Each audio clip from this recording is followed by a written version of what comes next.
안녕하세요. 저는 40대 후반의 여자입니다. 저는 요즘 사람이 잘 산다는 게 무언지 생각할 때가 많습니다. 살아 숨 쉰다는 것 자체도 감사해야 할 일이죠. 하지만 사람답게 사는 것이 무엇인지 생각하게 되더라고요. 저는 4살 연하의 남편과 18년 정도 결혼 생활을 하고 있습니다. 남편과 처음 만나게 된 건 일하던 곳이었죠. 고등학교를 졸업하고 저는 백화점에 취업을 해 일을 했습니다. 스포츠 의류 매장이었기에 고객분들이 대체로 젊은 분들이었죠. 저도 어린 나이다 보니 잘 맞았는지 판매 실적이 괜찮았습니다. 그러다 그 의류 브랜드에서 대형 매장을 오픈하면서 저에게 매장 매니저를 추천하더라고요. 그래서 5년을 일하던 백화점을 그만두고 나름 좋은 조건으로 브랜드 매장으로 출근을 하게 되었습니다. 매장 위치도 좋았고 그 당시 그 브랜드의 이미지가 좋았기 때문에 실적은 나날이 좋았습니다. 품목이 많다 보니 사람들이 몰리는 것도 있었죠. 일손도 많이 필요해 아르바이트를 비롯한 직원들이 15명이 넘게 일을 하였습니다. 그러다 보니 연애하는 커플들도 많고 그만큼 헤어지는 커플들도 많았죠. 저도 물론 그랬고요. 2년의 연애 끝에 상대방이 다른 여직원과 저 몰래 만나는 것을 알게 되면서 헤어지게 되었습니다. 그 후로는 다시는 사내 연애는 하지 않겠다 다짐했습니다. 불편하기도 했고 헤어지고 나니 둘 중 하나는 그만둬야겠더라고요. 저는 오기로 버텼지만 상대방과 그 새로운 짝은 제 눈치를 보다 그만두더라고요. 그러다 보니 인력 손실이 오더라고요. 새로 직원을 뽑아도 바로 일을 잘한다는 보장이 없으니까요. 그래서 나의 연애가 다른 사람에게 피해를 입힌다고 생각이 들어 절대 다시는 사내 연애는 없다고 생각했습니다. 그런데 그만 남편을 만나고 말았습니다. 처음엔 싹싹한 동생이었습니다. 군대 제대하고 바로 일할 곳을 찾아왔다던 남편은 어찌나 싹싹한지 오자마자 매장 직원들이 다들 좋아하더라고요. 직원들뿐만 아니라 고객님들도 좋아하셨죠. 홀어머니의 여동생이 있는데 동생 대학교 보내주려고 돈을 모은다는 그 말에 기특하다 생각이 들었습니다. 판매 실적도 좋고 직원들과 관계도 좋은 남편을 안 예뻐할 이유가 없었습니다. 그래서 잘해주었습니다. 키도 크고 인물도 좋아 인기도 많은 사람이었기에 주변에 항상 여자들이 있는 사람이었기에 표가 날 정도로 뭘 하지는 않았죠. 그저 웃으며 친절히 인사하고 간단한 날씨 인사 정도 하는 사이였죠. 저는 그때 방통대에서 공부까지 하는 바람에 정신이 없이 바빠 남편에게 크게 관심을 줄 여유도 없었습니다. 그저 일 잘하는 직원이라고만 생각을 했습니다.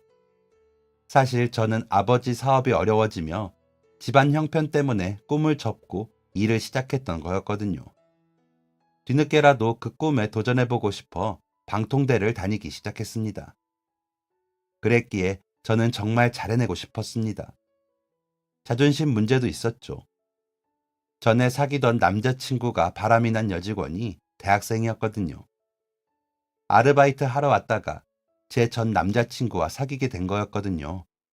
그때 그 남자친구가 미안해. 그런데 확실히 대학생이라 그런지 말하는 것부터 다르더라.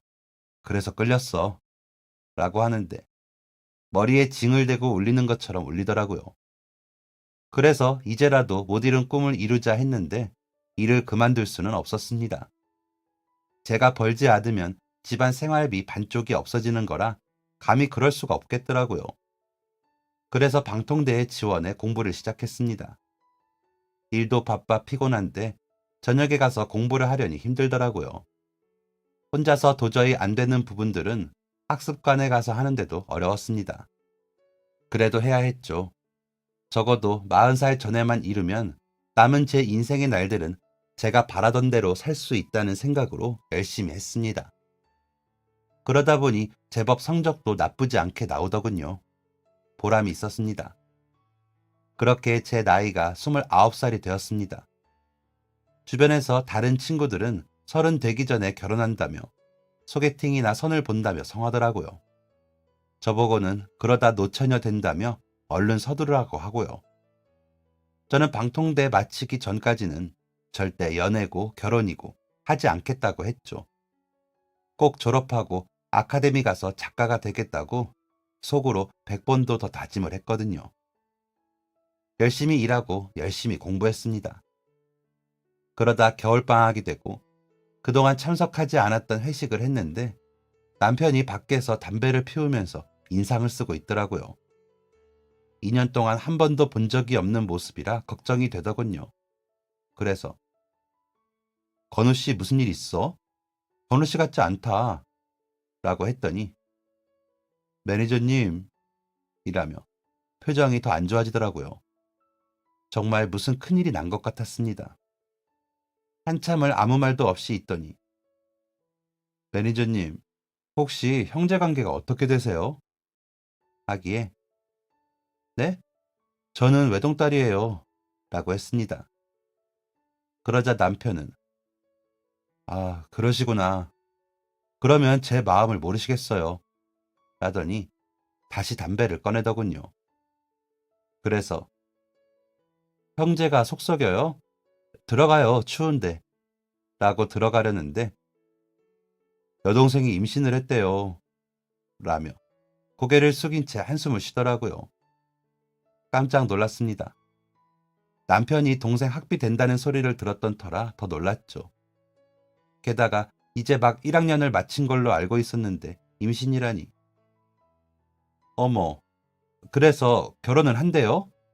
라고 물었더니 남자는 못한다고 하고 동생이랑 엄마는 한다고 하고 그 집 부모님들도 하라고 한다는데 그 남자가 도망 다니나 봐요.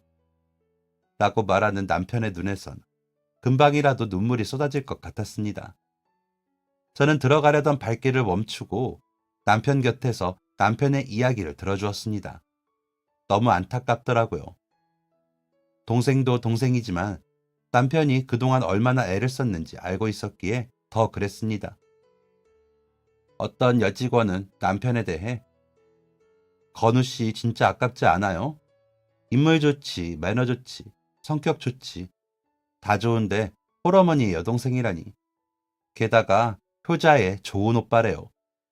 동생이랑 통화하는데 여자친구인 줄 알았다니까요. 저렇게 괜찮은 사람도 그렇게 큰 흠이 있다니.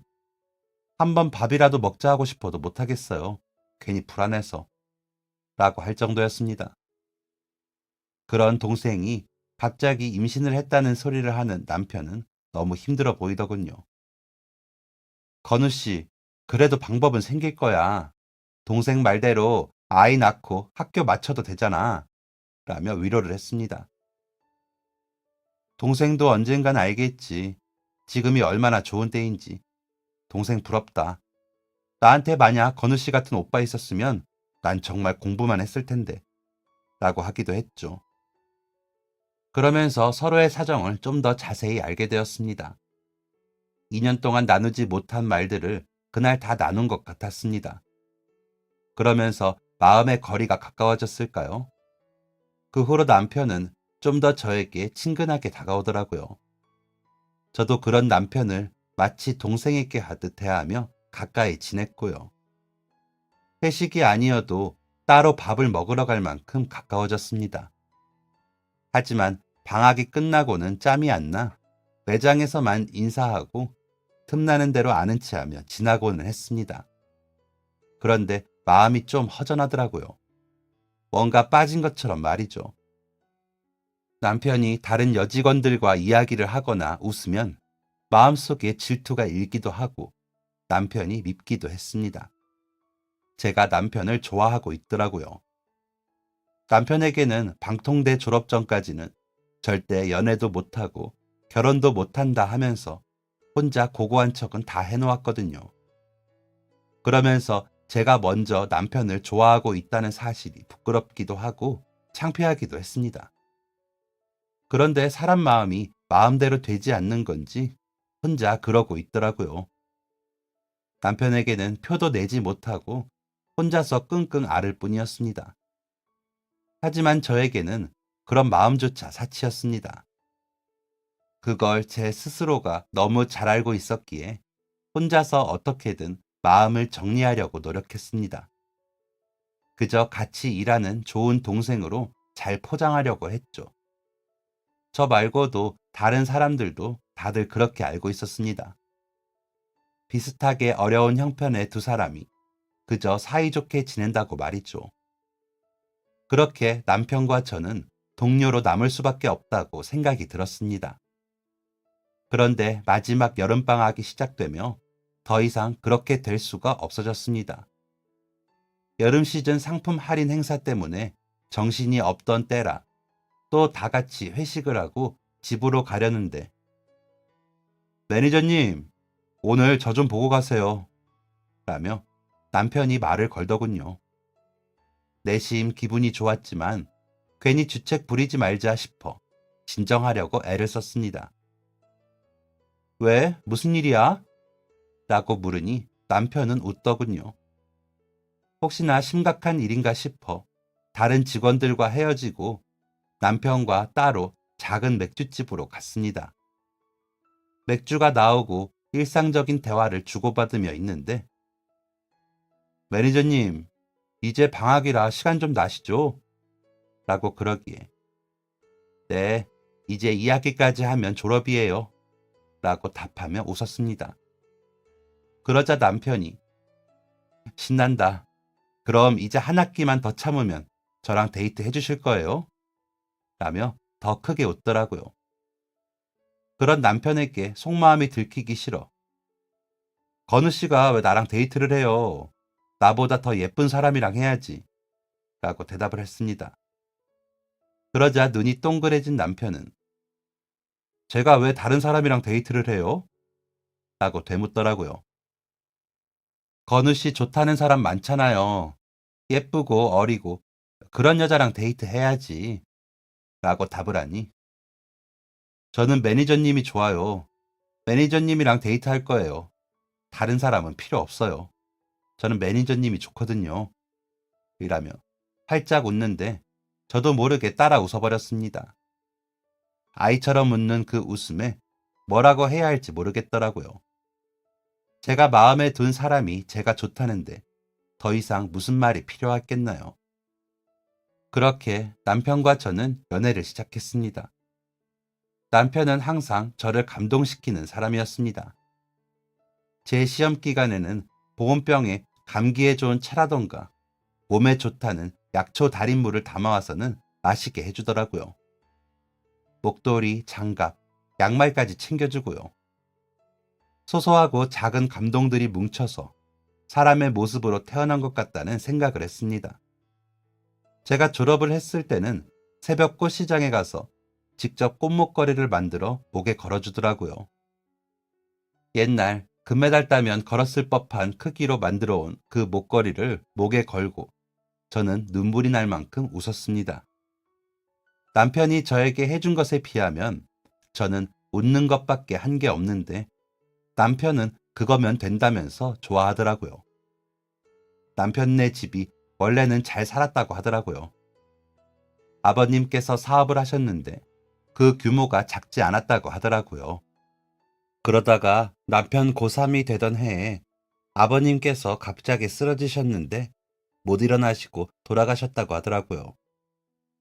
그런데 어머님께서 아버님 돌아가신 지 6개월 만에 남자를 만나셨는데 그 남자에게 다 사기를 당하셨나 봐요. 겨우 방 2칸짜리 아파트로 이사 갈 돈밖에 안 남았는데도 어머님은 소비 습관을 못 고치더랍니다. 원래도 친정이 잘 살아서 어려웠던 적이 없던 분이라 아끼는 것 자체를 못 하신 거죠. 남편보다 3살 어린 아가씨도 마찬가지고요. 남편이 아무리 아끼고 절약해야 한다고 말해도 소용이 없더래요. 어떻게 겨우 고등학교 졸업은 했는데 도저히 대학은 못 가겠더래요. 그 돈까지 써버리면 정말 앞날이 캄캄하더랍니다. 돈이 얼마 남지 않았는데 돈을 버는 사람은 없으니 자신이라도 아껴야겠더래요. 주변 친구들은 집이 망했으니 불쌍하다는 식으로 굴고 어린 마음에 자존심이 상해서 그냥 군대에 가버렸다고 하더라고요. 남편이 없으면 그래도 어머니와 여동생이 정신 차리겠지 싶은 마음도 있었나 봐요. 휴가 나올 때까지만 해도 그런 줄 알았다고 하더라고요. 어머니와 여동생이 그런 척 했는지 아니면 그때는 정말 겁이 나니 아껴 쓴 건지 모르겠지만 잔고도 있고 하더래요. 그런데 남편이 제대를 앞두고 마지막 휴가를 나왔는데 방을 쓰려고 정리를 했는데 명품 옷에 가방에 장롱 속에 있던 걸 본 거죠. 여동생이 다 샀는 줄 알았는데 어머니 것 반, 여동생 것 반이더랍니다. 은행 잔고는 텅텅 비었고요. 어머님은 얘, 그간 우리도 고생했잖아. 이제 너 제대하면 뭐라도 할 거 아니야. 그러면 돈 벌면 되고 건주도 대학 가고 하는데 그럼 어떻게 해? 라고 하면서 아무렇지 않더래요. 그때 정말 인연을 끊고 싶었지만 아버님 생각에 그러지도 못하고 참았답니다. 그리고 제대하고 호프집 서빙을 하는데 저희 지점장님이 보시고 데리고 오신 거죠. 인물이 좋으니 매장에 도움이 되겠다 싶어서요. 그렇게 일을 시작했는데 밖에서는 웃었지만 집에서는 매일이 지옥이었답니다. 대학에 간 여동생은 매일 용돈 부족하다고 징징거리고 어머님은 생활비 부족하다고 징징거리고요. 금토일에는 밤마다 대리기사도 하면서 돈을 더 벌었지만 어머니와 여동생은 만족할 줄 모르더래요. 그러다 사고가 터진 거죠. 여동생이 임신을 했다며 울고불고 하더랍니다. 남자는 연애만 하려고 한 건데 결혼까지 할 수는 없다고, 아이는 낳겠다면 돈은 주겠지만 자신은 책임 못 진다고 하고요. 그래서 고민하고 있는 남편에게 제가 위로를 해주는데 그렇게 고맙더래요. 아무도 자신의 마음을 안 알아주는데 제가 가만히 이야기를 들어주는 게 너무 고마워 마음이 좀 풀리더래요. 다행히 남자 쪽 부모님이 결혼을 추진하셔서 여동생은 휴학을 하고 결혼을 하고 아이를 낳았다고 하더라고요. 그런데 여동생 남편은 학교에 다니는데 여동생은 애 보면서 집에만 있으면서 시부모님께 용돈 탔으니 답답하다고 징징거리는 건 여전하다고 하더라고요. 그런데 저처럼 열심히 사는 사람을 보니까 자기까지 힘이 난다며 저에게 뭐라도 더 해주고 싶다면서 저를 응원하고 챙겨줬습니다. 너무 고마웠죠. 저는 아빠 같다는 생각을 했습니다. 저희 아빠는 제가 하는 일은 뭐든 응원해 주시거든요. 미안하시대요. 엄마가 오랫동안 아프시다가 돌아가셨는데 그 간병을 아빠가 다 하셨거든요. 그러시느라 회사도 그만두셨죠. 엄마 병원비가 많이 들어 돈을 많이 쓰셔서 저를 풍족하게 키우지 못하셨다고, 해준 것 없이 잘 자란 아이라며 미안하다 하시죠. 그래도 아빠는 우리 지영이 편이라며 웃으시는 얼굴만 봐도 저는 힘이 났습니다. 아빠도 노력하고 계시는 걸 알았기에 저도 대학 포기하고 취업에 나선 것이었고요. 엄마 돌아가시고 제 취업에 실패하시면서 아파트 경비 일을 하셨는데 아무래도 박봉이다 보니 두 사람 생활비만 하더라도 벅차고 힘들더라고요. 빚도 있었거든요. 엄마 병간호 하시면서 아빠 몸도 많이 상하시기도 했고요. 그래도 저 먹을 반찬 한 번 빼먹으신 적이 없으셨죠. 엄마가 외가와 가까이 지내지 않아서 외로운 사람이라며 아빠가 다 하셨으니까요. 엄마는 저에게 너희 아빠랑 너한테 너무 미안해. 엄마가 건강해서 다 해줘야 하는데 못 해줘서 미안해. 라고 하셨지만 아빠가 그만큼 노력하셨기에 저는 위안받을 수 있었습니다. 그런데 저희 아빠처럼 항상 저를 응원하고 돌봐주는 사람이 더 생기니 정말 기운이 나더라고요. 그런데도 고민은 생겼습니다. 아카데미에 갈까? 좀 기다렸다가 갈까? 고민을 하고 있었습니다. 아카데미에 가면 일을 그만두고 글을 써야겠다고 생각했거든요.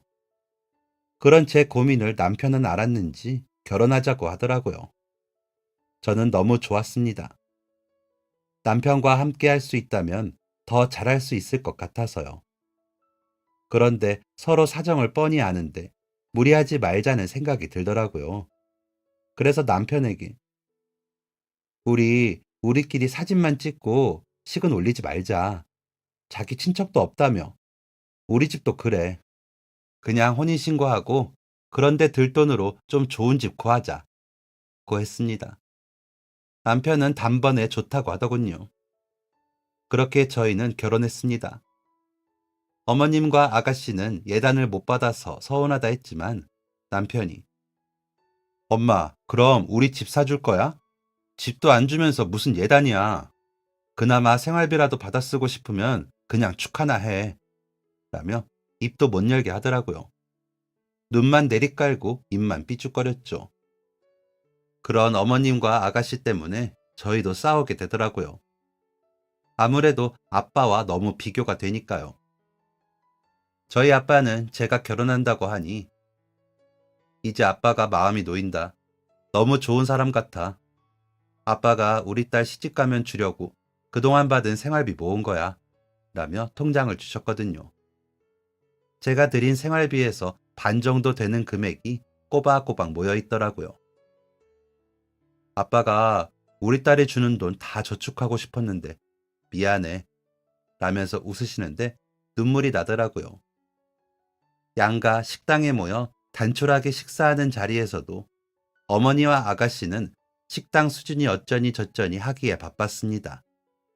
하지만 남편이 조용히 먹고 가자 라고 하면서 저와 아빠를 챙기면서 식사는 끝이 났습니다. 남편은 매번 미안해 하면서도 어머니와 아가씨를 끊어내지는 못했습니다. 그러다 저와 좀 다투게 되는 거죠. 매번 미안하다고 하면서도 반복이었습니다. 어머니는 보내드린 생활비보다 더 달라고 하시는 달이 많았고 아가씨는 남편 몰래 돈 좀 빌려달라며 저에게 연락을 했거든요. 저는 일단 그동안 모은 돈으로 등록한 아카데미 생활을 하느라 여유가 없었는데 말이죠. 제 꿈은 작가였습니다. 언젠가는 꼭 제 글을 써서 책이 나오게 하겠다는 생각을 하고 있었죠. 그래서 과감하게 일을 그만두고 그때부터는 글을 썼습니다. 여기저기 원고도 보내고 그러다가 각색도 맡아 하게 되면서 글로 돈을 벌기 시작했습니다. 처음 원고료를 받아 제일 먼저 한 일은 남편에게 입금하기였습니다. 제가 돈을 못 버는 동안 남편은 낮에는 택배, 밤에는 대리기사를 하며 돈을 벌어 제 뒷바라지를 했거든요. 그때 200만 원인가 받았는데 하나도 남기지 않고 다 보냈습니다. 남편은 전화로 울면서 마누라 고마워. 와, 나 부자네. 라며 좋아했습니다. 저는 그 목소리 하나로 좋았죠. 오늘은 대리운전 하지 말고 들어와. 내가 맛있는 거 해놓을게. 라고 끊고는 저도 울었습니다. 너무 고맙고 미안해서요. 아빠에게는 다음 날 작은 선물을 사서 갔습니다. 출퇴근할 때 쓰시라고 백화점에서 장갑을 사서 갔는데 생각해보니 아빠가 처음으로 끼시는 브랜드 장갑이더라고요. 저도 그 정도 브랜드에서 뭘 사본 기억은 없지만 아빠 것도 사본 게 처음이라는 생각이 너무 죄송하더라고요. 딸이 백화점에서 일하고 브랜드 매장에서 일하는데 번번이 할인 품목만 사갔지. 그런 고급 브랜드에서 뭘 산 게 처음이라는 게 좀 창피하기도 하고요. 염치도 그렇게 돈이 좀 생기니 생기더라고요. 부끄러운 일이죠. 그 후로는 돈이 생기면 남편에게 보내고 아빠께 선물을 했습니다. 어머니와 아가씨는 남편이 알아서 하니 하지 않았습니다. 그런데 어느 날 아가씨가 전화를 했더라고요. 언니, 일하느라 힘드니까 내가 반찬 좀 가져다 줄까요? 라고 하기에 웬일인가 싶어 그러라고 했습니다. 그런데 누가 봐도 먹다 남은 듯한 반찬들을 다른 그릇에 옮겨 담지도 않고 가져왔더라고요. 그러더니 앞으로 내가 이렇게 반찬 챙겨줄게요. 언니 글 쓰느라 바쁘다면서요. 그래도 집에서 하는 일이니 메인 요리는 해먹을 수 있죠. 근데 나도 그냥 해줄 수는 없고 라기에 반찬값 달라고 하는 거예요? 라고 물었죠. 그러자 당황하는 기색도 없더니 그렇죠. 오는 게 있으면 가는 게 있어야죠. 라고 하더라고요. 기가 막히고 화도 났지만 참으며 오는 만큼 주면 될까요? 이 정도는 반찬 가게에서도 돈 안 받고 주겠어요, 아가씨. 라고 하자. 아니, 내가 여기 오는 차비도 생각해야죠. 이거 우리 어머님이 해주시는 거라 식재료도 다 고급이에요. 라는 겁니다. 그러니까 아가씨 시댁에서 받은 반찬을 저에게 팔겠다는 거네요. 안 사요. 그러니까 가지고 오지 말아요. 어차피 먹지도 못하겠구만. 뭐하러 힘들게 챙겨와요? 아, 아니다. 10,000원 드릴 테니 받으려면 받으시고 안 받으려면 다시 가져가세요. 그랬더니 언니 돈 번다면서요. 이렇게 쪼잔해서 무슨 글을 쓰고 작가가 되겠어요? 마음 좀 넓게 써요. 하더니 돈을 챙겨가더라고요. 그러더니 남편이 전화를 해서 건주 다녀갔다며?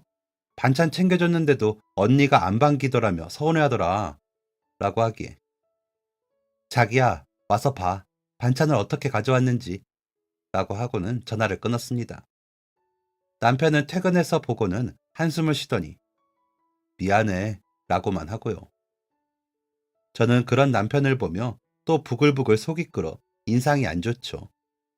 그래도 처음처럼 그 마음을 밖으로 내뱉으며 싸우기는 싫어 인상만 썼습니다. 그러면 남편과는 안 싸우니까요. 지금 생각해보면 저는 그때 굉장히 예민했던 것 같습니다. 왜냐하면 너무 잘난 사람이 많더라고요. 글도 잘 쓰고 집안도 좋고 저보다 어린데도 이미 등단하거나 메인 작가거나 하더라고요. 그래서 좀 기가 죽어 있는데 같이 아카데미 다니고 보조 작가도 같이 하던 친구가 언니, 나 인터넷 소설로 가려고 하더라고요. 인터넷? 이라고 하니 구독자들 많으면 돈이 좀 된대. 대중문학 범위도 점점 넓어지잖아. 욕하는 사람들도 있지만 당장 내가 살고 봐야겠다 싶어서. 이번에 영화된 것도 인터넷 소설이 원작이라잖아. 일단 가서 해보려고. 언니도 형부 고생한다고 속상해 말고 한번 해봐. 언니가 나보다 더 잘 쓰잖아. 라고 하더라고요. 그래서 고민 중이었거든요. 일평생 내 글은 못 쓰고 마는 건가 싶어서요. 그러다 너무 피곤해하는 남편을 보며 저는 일단 원고를 올리기 시작했습니다. 생각보다 평가가 괜찮았습니다. 기분 좋더라고요. 사람들이 좋아해 주니까요. 물론 제가 좋아하는 장르는 아니었지만 그건 자리 잡고 해보면 될 일이었습니다. 점점 수입도 더 생기고 기존의 일들을 줄이고 제 작품에 몰두하기 시작했습니다. 필명이기는 해도 제 이름으로 작품이 생기는 거죠. 연재도 일주일에 1회 하던 것을 2회씩 하게 되었죠. 어느 정도 안정적인 수입이 생기면서 남편에게 대리라도 그만둬 라고 했습니다. 남편에게는 점점 더 많이 생활비를 보냈거든요. 그리고 기다리던 아이도 갖자고 이야기했습니다. 형편이 좀 나아지면 아이를 갖자 했었는데 더 늦으면 제가 나이가 많아져서 더 힘들어질 것 같더라고요.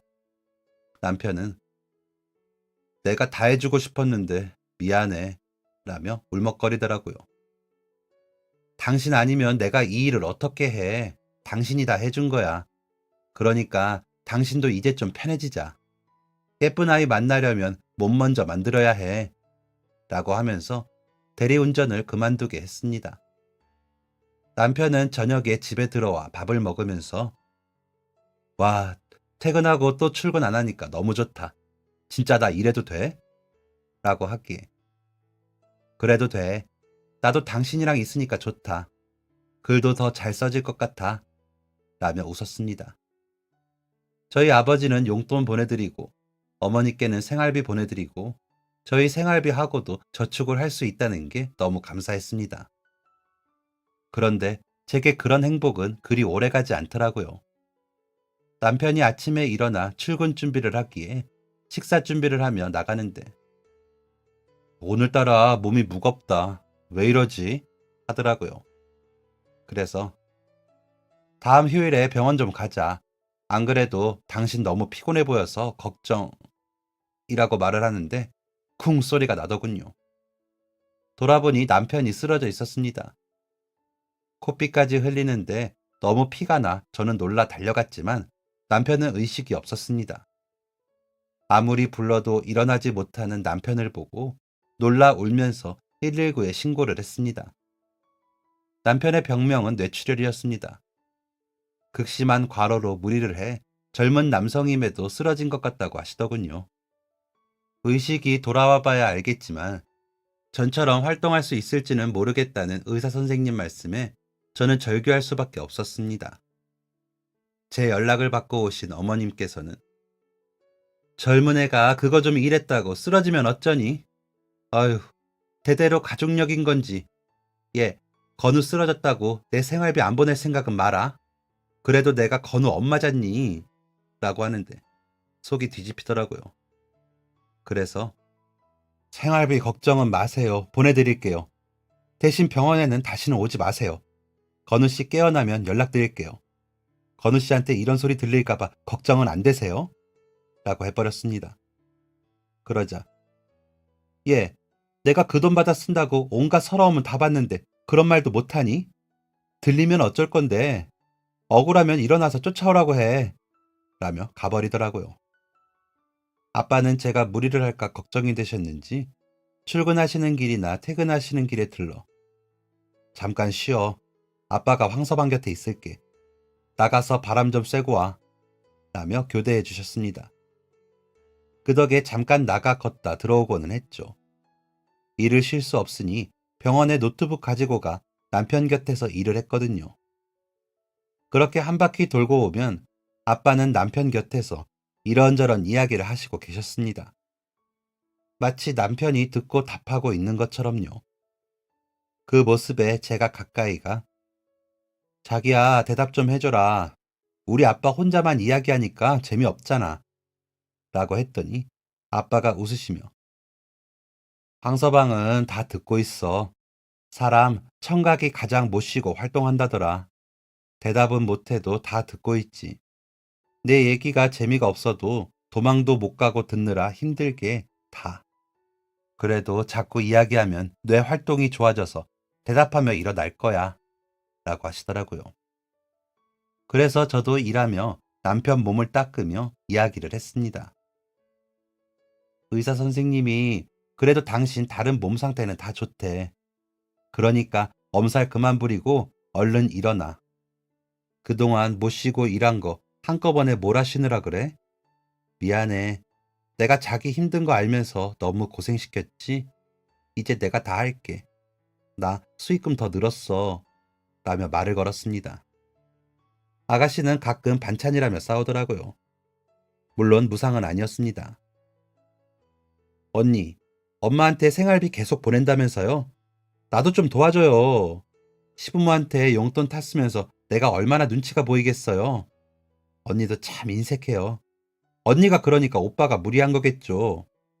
라며 부하를 지르더라고요. 하지만 남편 앞에서 다투고 싶지 않아 아가씨를 끌고 나가 아가씨, 아가씨도 병원 오지 말아요. 지금 오빠가 쓰러져 누워있는데 돈 타령이에요? 이 사람 불쌍하지도 않아요? 다 듣는데요. 이런 말도 다 들린대요.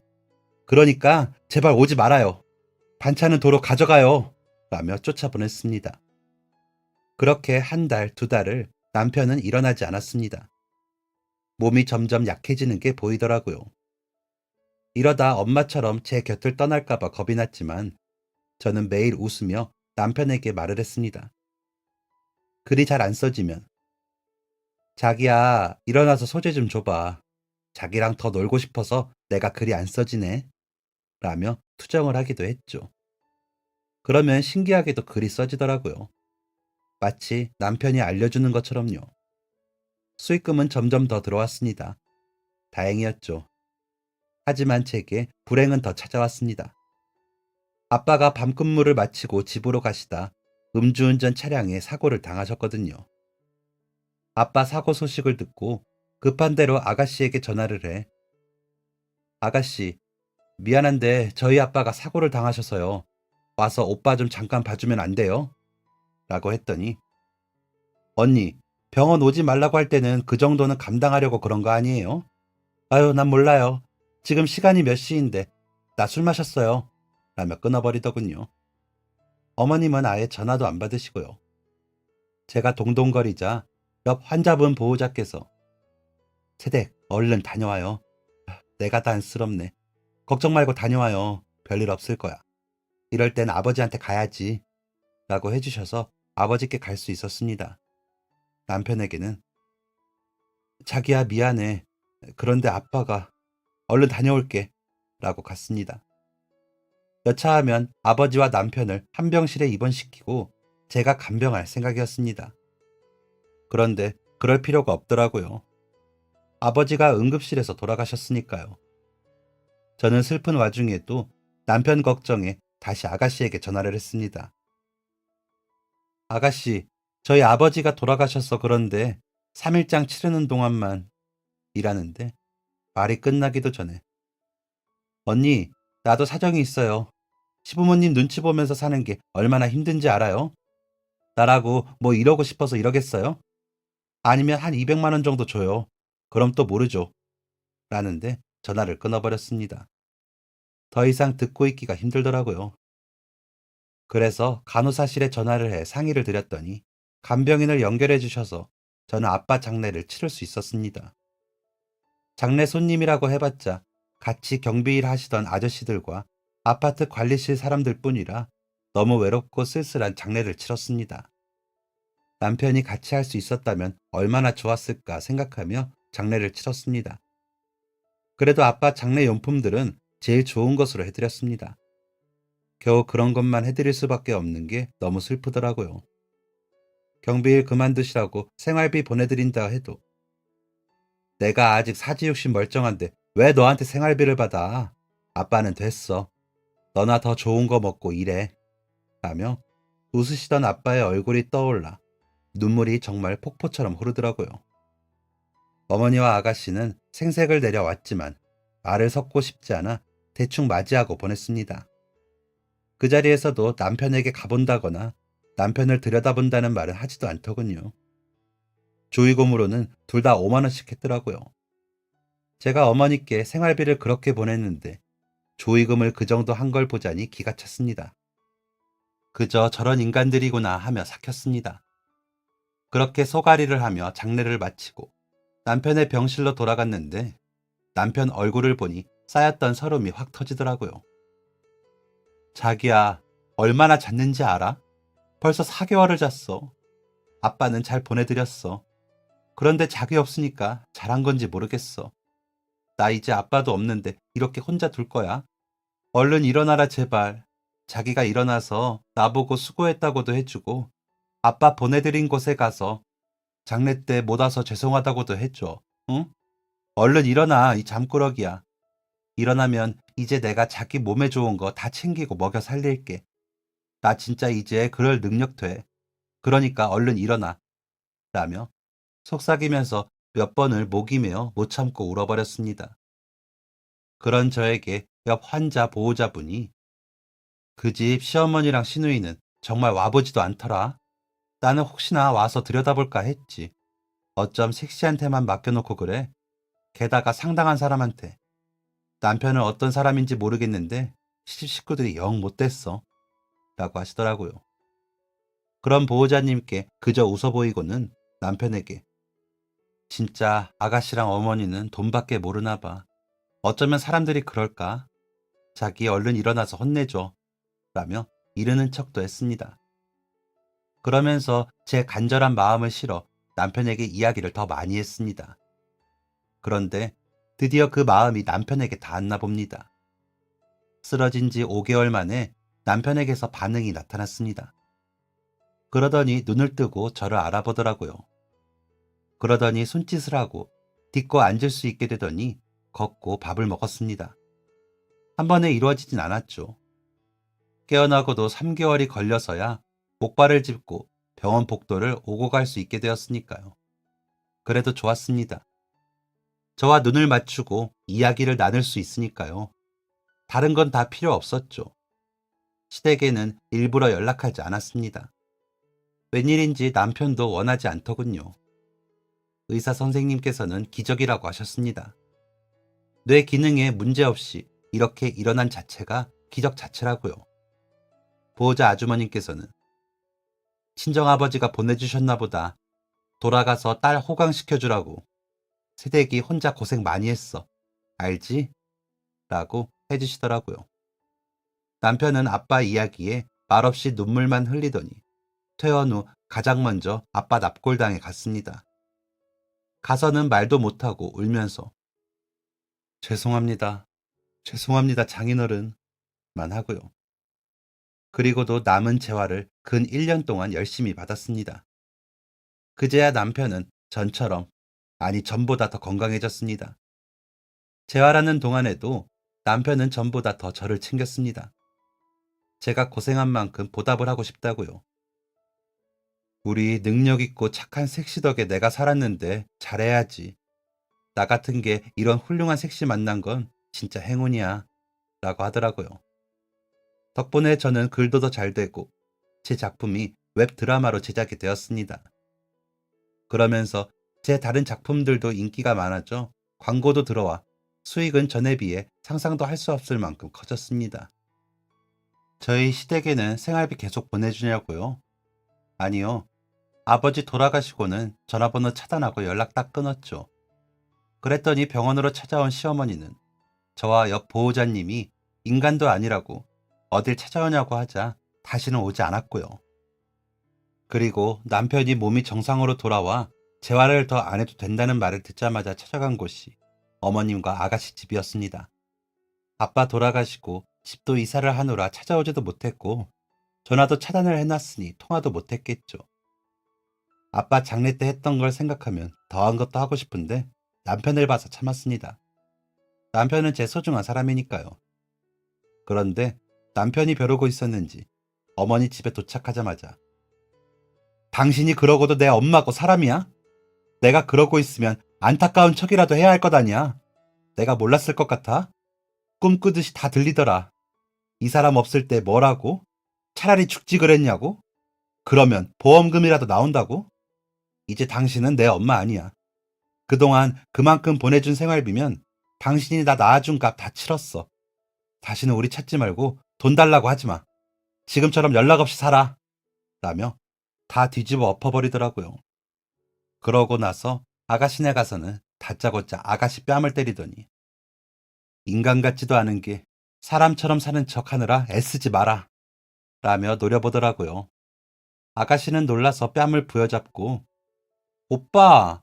라며 소리치더니 미쳤어? 언니가 뭐라고 했기에 오빠가 이래요?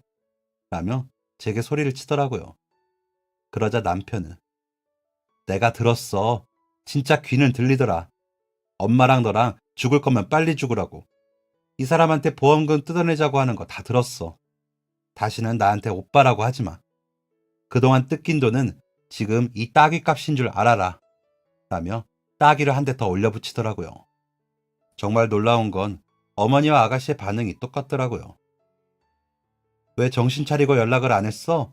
알았으면 내가 라면서요. 모전 여전이라는 말을 그럴 때 쓰는구나 싶었습니다. 그렇게 저희는 시댁과 아예 연을 끊고 남편과 아들 하나, 강아지 셋을 데리고 지방 소도시에 집을 짓고 살고 있습니다. 펜션을 같이 하는데 저는 글 쓰고 육아하고 남편은 강아지 키우고 일을 하죠. 도시 생활처럼 바쁘진 않지만 너무 심심하지도 않게 잘 지내고 있답니다. 그리고 제 소설을 책으로 만들기로 얼마 전에 계약을 했습니다.